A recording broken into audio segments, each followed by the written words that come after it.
Boa noite, pessoal. Tudo bem? Vocês conseguem me ouvir?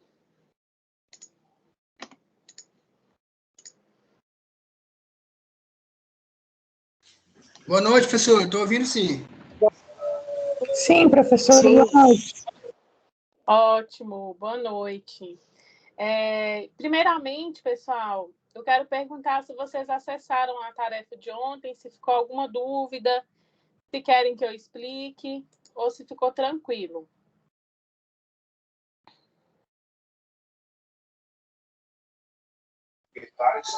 No caso, a senhora poderia explicar um pouquinho mais para a gente? Certo. Deixa eu acessar lá, então. Professora, Oi. eu fiz de acordo, eu li um pouquinho daquilo lá, no negócio da ergonomia, né? Mas eu fiz mais ou menos de acordo com algo que a gente teve. Aí entendeu? Eu li um pouquinho só lá, mas eu fiz mais pelo que a gente estudou aquele dia. Beleza. Eu vou entrar aqui só para fazer mais uma explicação. Quem ainda não enviou, está dentro do prazo, né? E quem já enviou, se quiser acrescentar alguma coisa, fica à vontade. Então, aqui na nossa sala de aula, lá em tarefas, né? Estudo de caso, funcionária Kátia. Aí vocês vão fazer aqui o download do arquivo. Vocês podem responder tanto anexando um arquivo, quanto no próprio texto, direto aqui da plataforma, tá? Aí vocês escolhem aí, fica à vontade. Então, aqui tem todo o texto do estudo de caso, contando a situação da funcionária Kátia, né? O que acontece? A Kátia, ela trabalha numa Magazine, é uma grande loja, e ela faz muitas tarefas diferentes, como trocar mercadorias, emitir notas fiscais, receber e armazenar alimentos, iniciar a preparação dos alimentos. Então, ela faz muitas coisas diferentes entre si. Ela tem que receber os funcionários temporários, treinar esses funcionários. A gente viu aqui, ó, que tem uma lista onde o balcão é muito baixo para a estatura dela. A cadeira que ela utiliza não tem regulagem de altura. Ela está sempre carregando peso excessivo. E movimentos repetitivos. Essa situação aqui é do restaurante, né? Não é uma loja, não, é de um restaurante. Então, ela está sempre carregando peso excessivo, o balcão não tem a estatura dela, que são problemas aí relacionados à ergonomia, que faz com que a jornada dela seja muito exaustiva, que faz com que ela se sinta cansada, sendo que ela só tem 21 anos de idade, né? E aí, o que a atividade quer? Pede para você descrever os problemas identificados. Então, primeiro você vai escrever, você pode fazer em forma de tópico, tá? Quais os problemas que ela enfrenta ao longo da jornada dela no restaurante, né? Então, carregar peso, fazer muitas tarefas diferentes, o balcão não tem a estatura dela. Então, vocês vão assinalar tudo isso. E aí, vocês vão fazer as propostas de solução, seguindo os parâmetros da ergonomia, né? Então, vamos supor que a gente viu aqui que o carregamento de peso é excessivo. Então, você pode propor que ela tenha algum limite de peso, de acordo com as suas características, para que esse peso seja compatível com as suas condições físicas, para evitar dores ao longo da jornada, né?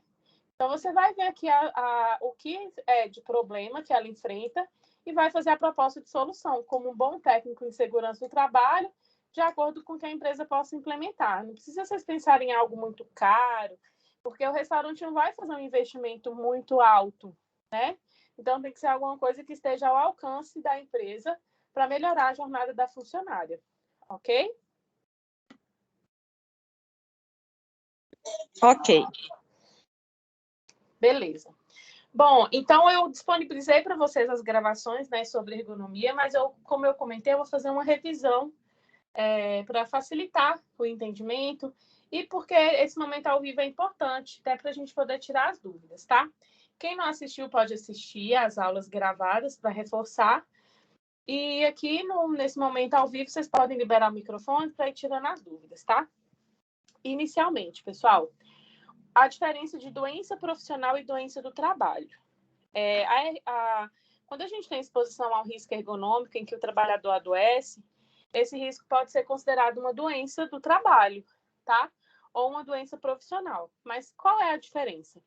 Então, primeiramente, a gente tem que entender o seguinte.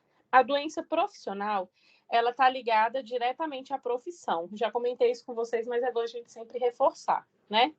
Por exemplo, é uma funcionária que trabalha com movimento repetitivo e desenvolve LER, que é a lesão por esforço repetitivo.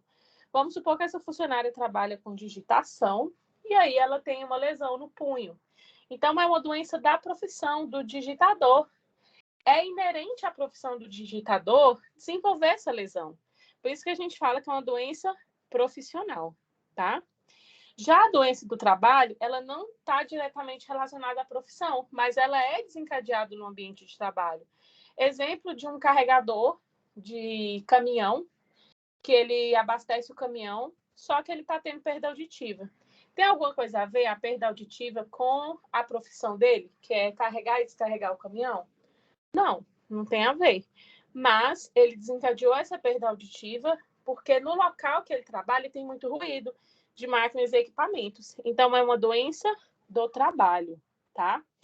Aí, tanto a doença profissional quanto a doença do trabalho, elas devem ser consideradas para afastamento, para investigação. A mesma coisa do afastamento do INSS, a partir dos 15 dias de afastamento, o INSS que vai pagar o salário do empregado, da mesma forma, tá? Mas a gente tem essa diferença aí, né, nos conceitos, tá bom? Ficou claro?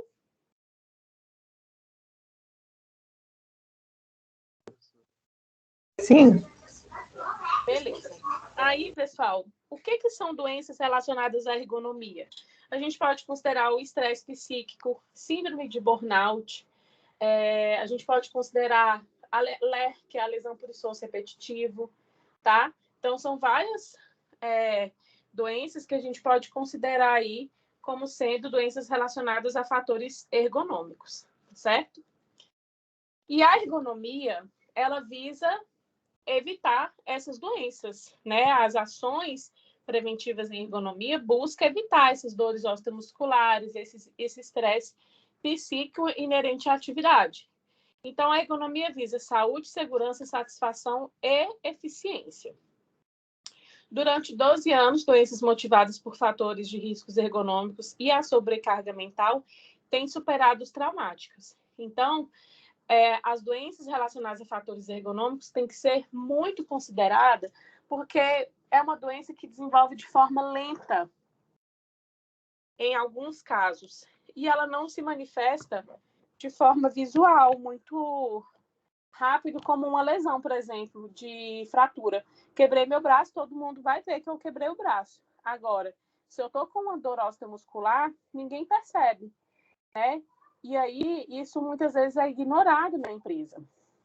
Então, não menos importante são essas doenças ergonômicas, porque além de causar afastamento, absenteísmo e promover aí um comprometimento da saúde do trabalhador, essas doenças, elas ocorrem em um número maior do que o grupo traumático. Então, a gente pode ver aqui que 20,76% dos afastamentos do INSS estão relacionados aos fatores ergonômicos, né? Ao grupo aí de doenças relacionadas à ergonomia. Então, essas doenças vão ser dor na coluna, dor na lombar, lesão no punho, ombro, estresse, depressão relacionada ao trabalho. Então, esse tipo de doença a gente chama de tendinite, bursite, né? Tem a nomenclatura adequada. E aí, a ergonomia ela pode ser classificada em física, cognitiva e organizacional. O que é a ergonomia física? É aquela que está relacionada ao corpo do trabalhador, né? Então, a ergonomia física, ela vai ser a postura com que o trabalhador vai sentar, vai trabalhar sentado, a altura que a mesa vai estar, a bancada, o computador, ou o maquinário que ele vai trabalhar, o carregamento de peso, tudo isso é ergonomia física. A ergonomia cognitiva é a demanda mental que o trabalhador vai usar para trabalhar. Quando a gente faz diferentes tarefas ao mesmo tempo, a gente tem uma demanda cognitiva muito maior. Exige concentração, exige uma pressão maior. Então, muitas metas, né, muitas tarefas diferentes entre si, fazem com que a ergonomia cognitiva esteja comprometida, podendo o trabalhador adoecer de forma mental, né? E a ergonomia organizacional, que é a velocidade, a forma com que a empresa se organiza ali para fazer determinado produto ou serviço.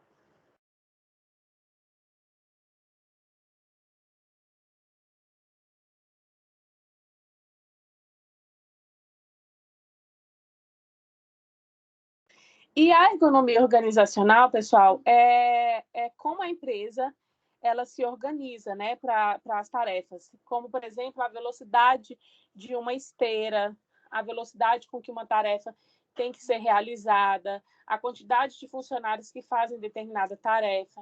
Então, às vezes, a gente tem um colaborador muito sobrecarregado e outro ocioso. Por quê? As tarefas não estão bem divididas. A organização das tarefas está sendo mal realizada, mal feita. Então, quando a gente faz a divisão de tarefas de forma correta, cada um com a sua responsabilidade, com o seu cumprimento ali, a gente vai ter uma ergonomia mais organizada, de forma mais bem distribuída. Tem a questão da velocidade com que a tarefa é realizada também, tá? Então, a gente tem essas três classificações aí da ergonomia. Alguma dúvida até então?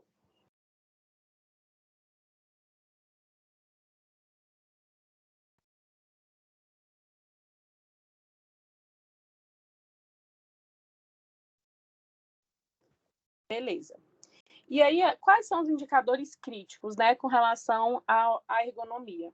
Quando a gente tem esse risco ergonômico mal gerenciado, sem controle, para o processo produtivo, isso vai acontecer erros, retrabalho. Então, o retrabalho, ele é algo que vai causar ali para a empresa um fator muito negativo, porque a empresa vai ter um gasto duas vezes para fazer o produto de novo ou para prestar o serviço novamente. Porque quando o trabalhador está cansado, ele está fadigado, ele sente dores osteomusculares, a tendência é que o processo produtivo seja mais lento, ocorra de forma errada e tenha aí perda material, danificação, queda da produtividade e perda da qualidade, tá? Quando o empregado está bem fisicamente, saudável, a gente vai ter mais qualidade na prestação do serviço, na fabricação do produto, a gente vai evitar desperdício, a gente vai evitar erros. Concordam comigo? Então, para o processo produtivo, é muito interessante, a ergonomia passa a ser um investimento, né? Porque se eu tenho um trabalhador saudável, livre de dores e de estresse psíquico, esse trabalhador ele vai produzir mais e melhor, tá? E aí, com relação ao próprio trabalhador, esse trabalhador, ele vai ter o absenteísmo, que é um trabalhador faltoso, ele vai acordar passando mal, sentindo dores, e ele não vai conseguir trabalhar, porque a questão ergonômica, pessoal, ela pode não se manifestar no primeiro dia, mas ao longo de 6 meses, um ano, com uma postura inadequada, com movimento repetitivo, o trabalhador já começa a desenvolver inflamação no tendão, já começa a desenvolver inchaço, essas dores que a gente já conhece, né? E aí, essas dores, elas podem propiciar a ocorrência de um acidente de trabalho, né? Então, o trabalhador está sentindo dor, ele não está num dia bom, ele está cansado, estressado, a chance de ele se acidentar é muito maior. Existem empresas que trabalham com risco de eletricidade ou construção civil, por exemplo, que antes da jornada de trabalho se iniciar, o empregado ele passa por uma avaliação psicológica, onde ele vai marcar se no dia ele está bem, se no dia ele está estressado, cansado, como que estão as suas condições ali físicas e psíquicas. É bem interessante essa ferramenta, porque se o trabalhador sinalizar que naquele dia ele não está legal, a empresa vai encaminhar ele para um apoio psicológico ou para um apoio físico, para que ele possa se restabelecer. Porque se ele trabalhar dessa forma, o acidente de trabalho pode acometê-lo e também pode acometer o colega de trabalho, né? Então, algumas empresas, elas trabalham dessa forma. E aí, a gente vai ter também doenças do trabalho, como eu exemplifiquei para vocês, tendinite, bursite, existe problemas na coluna, como a própria hérnia de disco, que também é consequência, né, de carregamento excessivo de peso. Síndrome de burnout já é reconhecida pelo Ministério do Trabalho como sendo uma doença relacionada ao trabalho, tá? Licenças, aposentadorias precoce e rotatividade.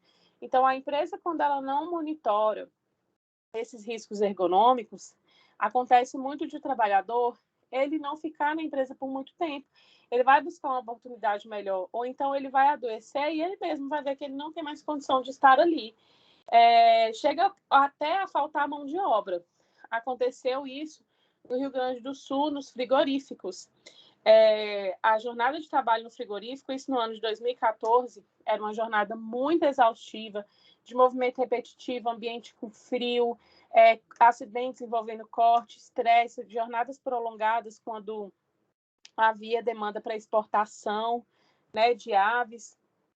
E aí, os funcionários não paravam na empresa. A rotatividade era muito grande e as pessoas pediam demissão, não ficavam. Então, faltou mão de obra. E aí a empresa precisou investir. Não, vamos, então, aumentar a quantidade de funcionários para diminuir a quantidade de tarefa de cada um. Vamos diminuir a velocidade da esteira para que isso possa acontecer de forma com que a demanda seja compatível com a capacidade do trabalhador. Vamos melhorar a questão da temperatura aqui no frigorífico. Vamos proibir hora extra. E assim foi melhorando até conseguir regularizar essa situação, tá?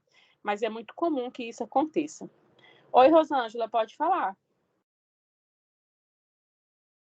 Professora, se a empresa não se atentar a esses riscos ergonômicos, ela pode receber alguma multa, algum tipo de coisa, alguma punição por isso? Da mesma forma do que os outros riscos, tá? É a mesma coisa. E aí, isso vai ser observado na NR17 e, por exemplo, para o frigorífico, a gente tem agora, recentemente, a NR34, se não me engano. Deixa eu ver aqui qual é a norma de frigoríficos, que fala sobre ergonomia.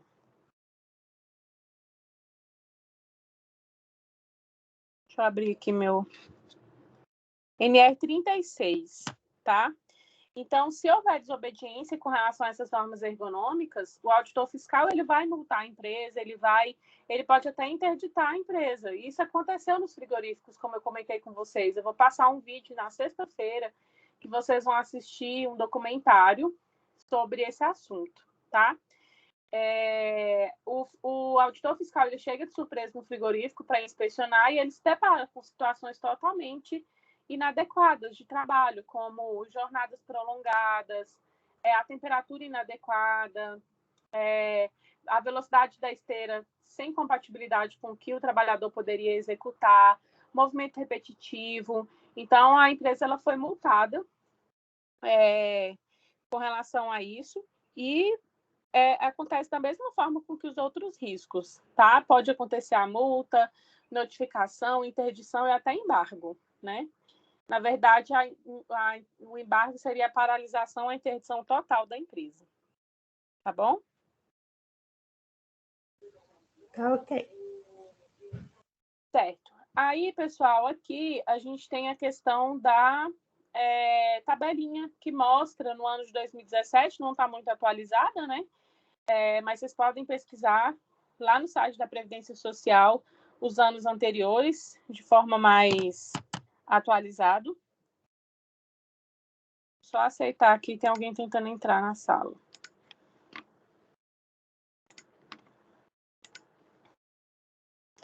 Onde a gente tem a posição das doenças naquele ano. Então, a gente pode ver que a ergonomia, ela figura no topo da lista. Dorsalgia, né, que está aqui em primeiro lugar, com 83.763 benefícios no ano de 2017. Dorsalgia são dores na coluna, né? Então, a gente tem aí essa situação. E outra coisa que também é bastante interessante são os episódios depressivos, olha só. Tá lá na posição 10. Então, no ano de 2017, a gente teve 43.328 benefícios ao longo desse ano. Então, a gente pode perceber que a ergonomia ela está sempre aqui, ó, no topo da lista de afastamentos de doenças, porque muitas das vezes a empresa não investe, não importa, né, com as medidas de controle para esse tipo de risco. Certo? Alguma dúvida? Querem fazer algum comentário, alguma pergunta?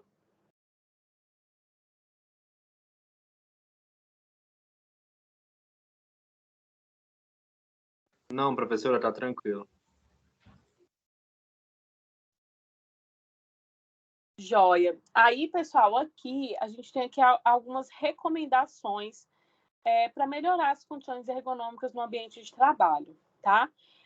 Primeiramente, eu quero que vocês entendam o seguinte. Como eu falei na aula de segunda-feira, cada trabalhador tem a sua especificidade, a altura, peso, demanda cognitiva. Então, a gente tem que sempre determinar as tarefas de acordo com a capacidade que o trabalhador tem de executar e não generalizar para todo mundo, né? Então, por exemplo, a minha altura é diferente da do Alisson e uma bancada que é alta, que tem uma altura boa para mim, não vai ter para ele, porque ele é mais alto que eu e ele vai precisar fazer uma curvatura na coluna para poder alcançar a bancada e ao final da jornada ele vai sentir dor no ombro, na lombar.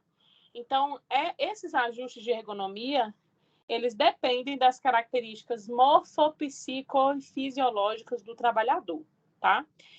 Então, o trabalho em pé, ele pode causar desconforto, baixa produtividade e é necessário posto de trabalho ajustável, de acordo com essa altura aí do trabalhador. Outras soluções é, por exemplo, um calçado adequado, alternância da posição, ou seja, a hora o trabalhador vai poder sentar, a hora ele vai estar em pé. A monotonia, gente, ela é sempre um fator ruim. O que é monotonia? É ou muito tempo sentado ou muito tempo em pé. Então, sempre a alternância, ela vai vir como uma solução, tá? Movimentação dos pés, postura ereta. Então, a gente pode treinar o trabalhador para ele saber qual é a melhor postura para ele. Tudo isso vai ajudar a minimizar as lombalgias, né, que são dores na coluna e problemas circulatórios em geral. A questão do trabalho sentado. Como eu falei para vocês, a monotonia não é legal. Nem o trabalho por muito tempo sentado, nem o trabalho por muito tempo em pé. Então, o trabalho sentado, se não tiver a postura correta, pode causar formigamento, fadiga muscular e cansaço, afastamentos, problemas cognitivos. E aí, aqui a gente tem a primeira imagem com uma postura do trabalho sentado de forma inadequada, em que o trabalhador ele não tem apoio para os pés, ele faz uma curvatura no ombro, ali na coluna, né, para poder alcançar a mesa. Tudo isso vai causar problemas circulatórios e dores osteomusculares. Então, na imagem da direita, a gente tem uma postura correta, onde o trabalhador ele está sentado com os pés apoiados no chão, o cotovelo apoiado no apoio da cadeira, a coluna ereta, né? E aí, dessa forma, vai evitar essas dores. Nem todo mundo sabe. Então, nós, como profissionais da segurança, devemos ensinar, treinar e mostrar qual é a postura melhor, qual é a postura correta para que isso aconteça, tá bom? Aí aqui a gente tem algumas orientações. Vocês podem ver que nessa imagem os pés não estão apoiados no chão, então foi adaptado com um descanso para os pés, tá? Que vai facilitar aí a circulação sanguínea. Alguém pode fazer aí, por favor, a leitura dessas recomendações?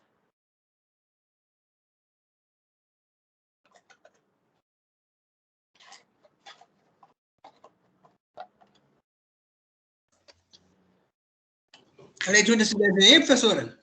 Isso. Está dizendo que... Peraí, só um minutinho.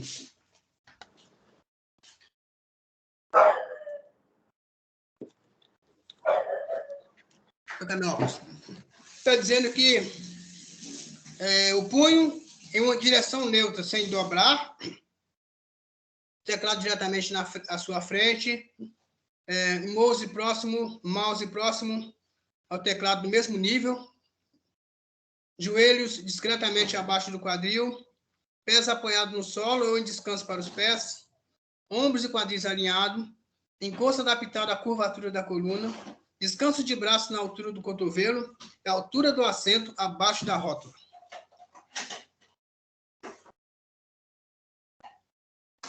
Será que eu li certo? Ué, tá lendo aí, menino? Fala isso, professor. É isso, professor? Eu li o negócio errado. Isso, muito bem. Aí, pessoal, só reforçando aqui, esse material, ele está disponível já lá na área do aluno para vocês, tá? Então, é só vocês acessarem lá para fazer a leitura. Eu postei a gravação também, então aqui eu estou só reforçando essa questão de postura do trabalho sentado. Igual o Ginardi leu, as orientações, para que a gente possa saber e multiplicar essas informações. E serve para a gente também. Eu aqui no meu home office, às vezes eu me pego sentada de forma inadequada, né? Então a gente tem que entender. Computador sempre na altura dos olhos, isso também é super importante, tá? Aí, do trabalho com digitação. Isso aqui pode ser que caia na prova de vocês, tá? Lá na NR17, a gente tem... Ah, pessoal, outra coisa, façam a leitura da norma, tá? Lá na NR17, a gente tem o limite de jornada de 5 horas para quem trabalha com digitação. Ou seja, essa pessoa ela pode trabalhar 8 horas por dia, mas digitando ela só vai trabalhar durante 5 horas. As outras 3 horas ela tem que fazer outra coisa que não seja digitar, tá? Então, a cada 50 minutos trabalhados, dentro dessas 5 horas, 10 minutos é de pausa, tá? E aí, essa pausa, ela não é descontada da jornada de trabalho, ela faz parte da jornada de trabalho. Então, se eu sou digitador, eu vou trabalhar aqui 8 horas na empresa. Só que durante 3 horas eu vou ficar na recepção e as outras 5 horas eu vou digitar. Dentro dessas 5 horas que eu estarei digitando, eu digito 50 minutos e descanso 10. É o tempo dos meus tendões se lubrificar e evitar uma lesão, tá? Sobre o levantamento e transporte de cargas, postura adequada aí para fazer esse levantamento e transporte. Alguém lê para a gente, por favor?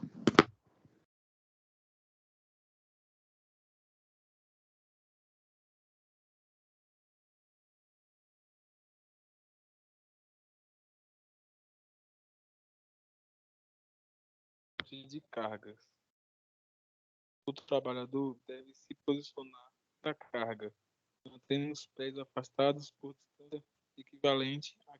Tá muito baixo, Alisson. Tenta aumentar aí para a gente, por favor.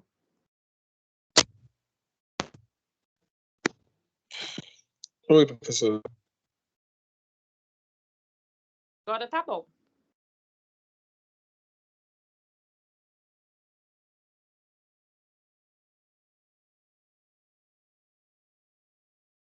Oi?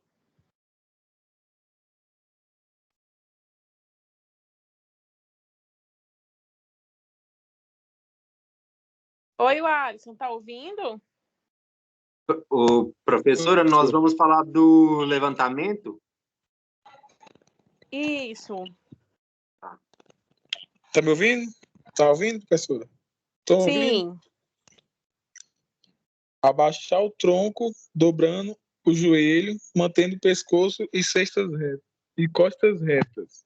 Segurar a carga firmemente e levantá-la gradualmente com os braços estendidos. Ao caminhar, deve aproximar a carga do corpo e mantê-la centralizada entre as pernas. Repetir o processo inverso para colocá-lo no chão.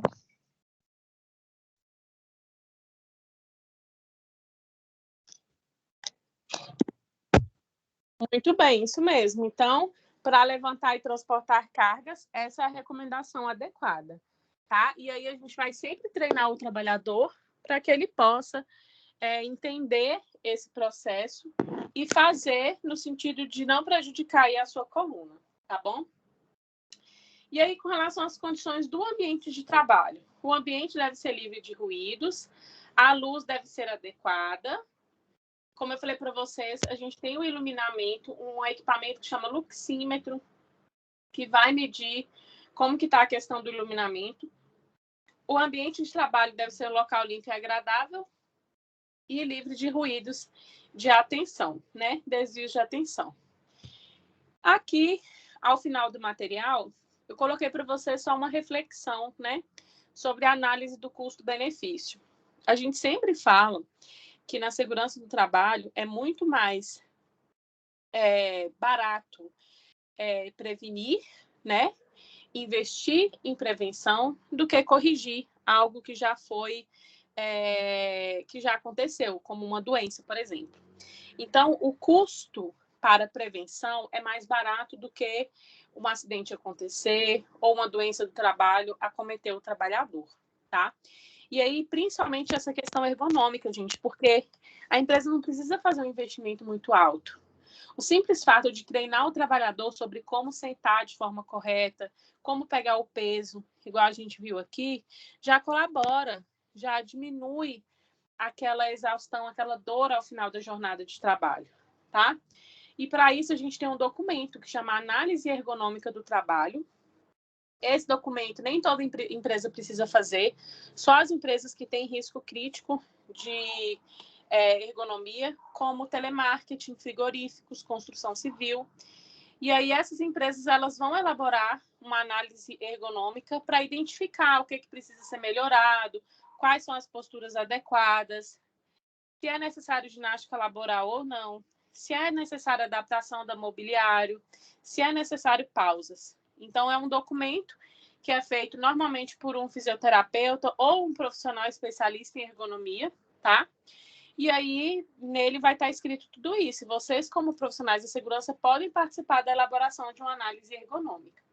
O que é a ginástica laboral, gente? É uma pausa que os trabalhadores fazem e um educador físico vai passar exercícios de alongamento para melhorar ali a questão de flexibilidade do trabalhador, tá? Então, a ginástica laboral também é uma solução ergonômica, que inclusive vocês podem propor na atividade de ontem, do caso da Kátia, se vocês acharem necessário, tá? E aí, a ergonomia, quando ela é implementada de forma adequada, ela vai proporcionar aumento de produtividade, redução de desperdícios, economia da mão de obra, redução do absenteísmo, satisfação, conforto e motivação da equipe de trabalho. Então, a empresa só tem a ganhar, né? É um investimento. E aí, pessoal, aqui eu coloquei sobre a depressão, né? Como a gente viu lá, ela figura no topo da lista com mais de 5.500 casos por ano.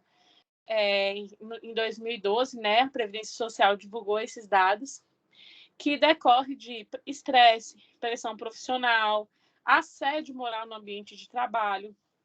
Então, se a gente identificar essa questão, inclusive de assédio moral, a gente deve fazer uma CAT, viu, pessoal?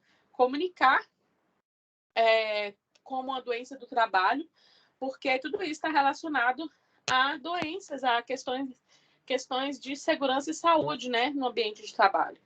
E aí a gente, às vezes, foca tanto na prevenção de acidentes e acaba deixando de lado essa questão relacionada a fatores ergonômicos, porque são menos visíveis, né?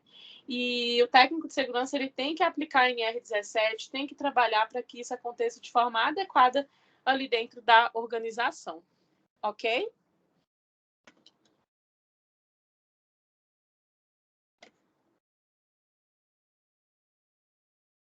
Alguma dúvida? Querem fazer aí algum comentário? Não, tá tranquilo, professora. Beleza. Professora, Oi. lá na atividade da Kátia, eu sugeri para fazer a AET, Ótimo. Está correto? Porque é uma grande empresa, né? Que colocaram lá que Sim. ele é uma grande empresa. Aí, a partir dessa análise, é que eles vão fazer as melhorias e adaptações, não é isso? Sim, a AET é uma proposta de solução para o caso da Cátia, porque aí dentro do documento a gente vai ter essas informações, né, do que precisa ser melhorado, tá? Então pode sim fazer essa proposta. Tá ok, então. Aí vocês podem usar a criatividade, pesquisar e ver o que vocês acham que vai ser mais viável para a solução do caso dela. Tá? O prazo para envio da tarefa é até sexta-feira, tá, pessoal? Eu deixei um prazo a mais, porque como é um estudo de caso, para que vocês pudessem pesquisar e verificar realmente o que é a melhor proposta de solução para o caso dela, tá? Rosângela, pode falar.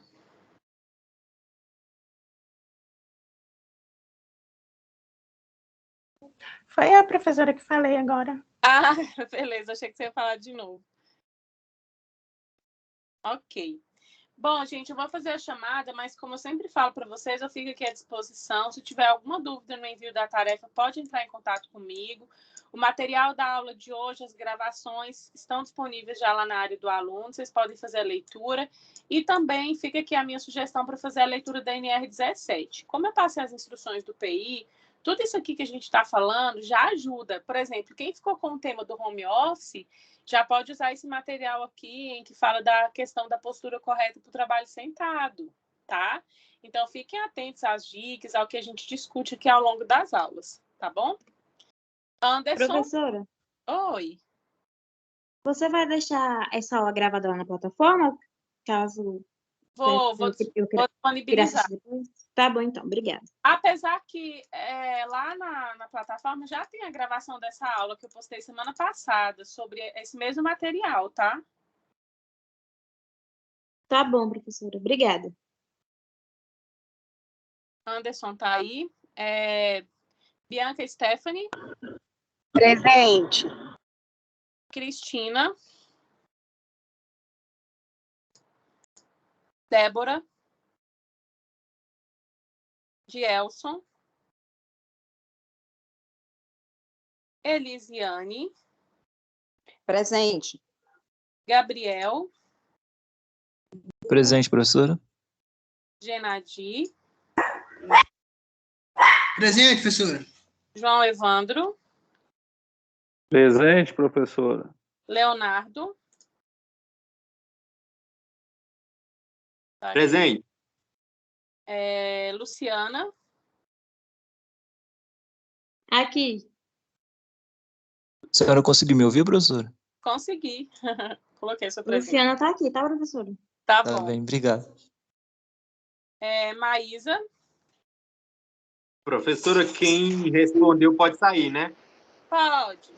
Ok. Beleza, obrigado. Boa noite. Ok, Maísa. Maria Cleidiane.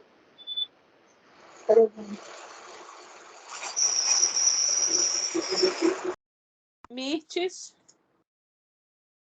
Nicolas. Ok, Mirtes. Eu. Ok, Nicolas. Roberto faltou. Rosângela.